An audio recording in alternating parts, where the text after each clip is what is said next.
네, 마지막 큐브의 키워드는 어떻게라는 키워드를 가지고 왔습니다. 지난해 경북 포항에서 폐 손상을 입고 숨진 채 발견돼 코로나19가 의심됐던 고등학교 3학년 학생을 기억하시는지요? 이 내용 알고 보니까 사촌형의 폭행과 아버지의 방임으로 숨진 것으로 드러났습니다.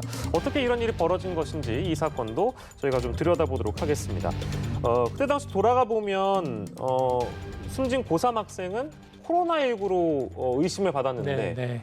그게 아니었던 걸로 드러난 거라서 이 사건의 개요부터 좀 먼저 전혀 아니었습니다. 예, 사건은 전혀 엉뚱하게 발단이 됐고요. 예. 고3 이 학생은 이 본인을 폭행한 사촌형과 고종 사촌 사이였어요. 예. 그러니까 고종 사촌 동생이었던 거죠. 그런데 이제 이 형에게 돈을 빌리러 합니다. 내가 지금 온라인에서 예. 이런저런 사기에 연루돼서 돈이 급하게 됐으니 돈을 좀 빌려주십시오. 예. 그러니까 사촌형이 그 과정을 확인하다가 네. 이 고종 사촌 동생의 휴대폰 내에서 범죄적인 자료들을 발견하는 거예요. 여성들의 은밀한 부분을 촬영한 모습들인데 문제는 이 고3 동생이 이미 지금 소년범으로 송치가 돼 있었어요. 예. 학교에서 여성 교사의 이 어떤 그 부위들을 사진으로 촬영해서 입건이 돼 있었는데 네네. 유사 사진이 또 있었던 거예요. 그러니까 이 형이 너무너무 화가 납니다. 네네. 그래서 이 동생을 때리게 되죠. 네. 주로 빗자루라든가 이런 예. 도구들을 가지고 심하게 동생을 때렸고 이 동생은 많이 다쳤는데 집에 가서 아버지가 너 왜 아프냐? 그 형에게 맞았다. 예. 근데 그 사실을 아버지는 알면서도 예. 방임을 했고 네. 이 아이는 괜찮다라는 말을 하면서 버티다가 폐혈증으로 사망하게 되거든요. 예. 이게 나중에 코로나19 사망으로 이제 둔갑을 했던 예. 그런 사건이죠. 예. 전혀 상관이 없는 그런 그렇습니다. 코로나19와는 전혀 상관이 없는 내용이었는데 그때 당시에 이제 사망이 의심됐던 사례였기 때문에 왜 이 학생이 죽음에 갑자기? 이르게 됐는가는 지금에서야 이제 알려지게 되겠습니다. 재판부의 판단을 저희가 좀 함께 살펴보면 사촌형 이제 최영일 평론가께서 설명해 주신 대로 동생을 마구 때리고 상처를 입힌 상해 혐의 징역 1년을 선고받았고요. 또 구타 당한 아들의 치료를 소홀히 한 방임입니다. 아동 유기까지 포함됐네요. 아동복지법 위반으로 징역 2년에 집행유예 3년을 선고를 했는데 사촌형부터 좀 저희가 양형을 살펴보면 동생을 훈계한다는 이유로 사망에 이를 때까지 폭행을 했음에도 불구하고 징역 1년이다. 그러니까 너무 이제 형량 자체가 낮은 게 아니라는 지적들이 있는 것 같은데요. 재판부의 양형 이유는 뭐였습니까? 우선 인정된 죄가 상해죄입니다. 네네네. 아니 사망했는데 왜 상해치사가 아닌가? 때렸으면 상해죄고요. 또 때려서 상대방을 죽게 만들면 상해치사죄입니다. 살인의 네. 고의가 없는 경우에. 네. 그런데 이 사건에서 재판부는 상해치사죄를 인정하지 않았어요. 즉 사촌형이 때린 건 맞다. 네네. 자수도 했고 그건 인정이 되는데 그로 인해 사망한 건 아니다. 라고 해서 징역 1년형이 선고된 겁니다. 예. 왜냐하면요.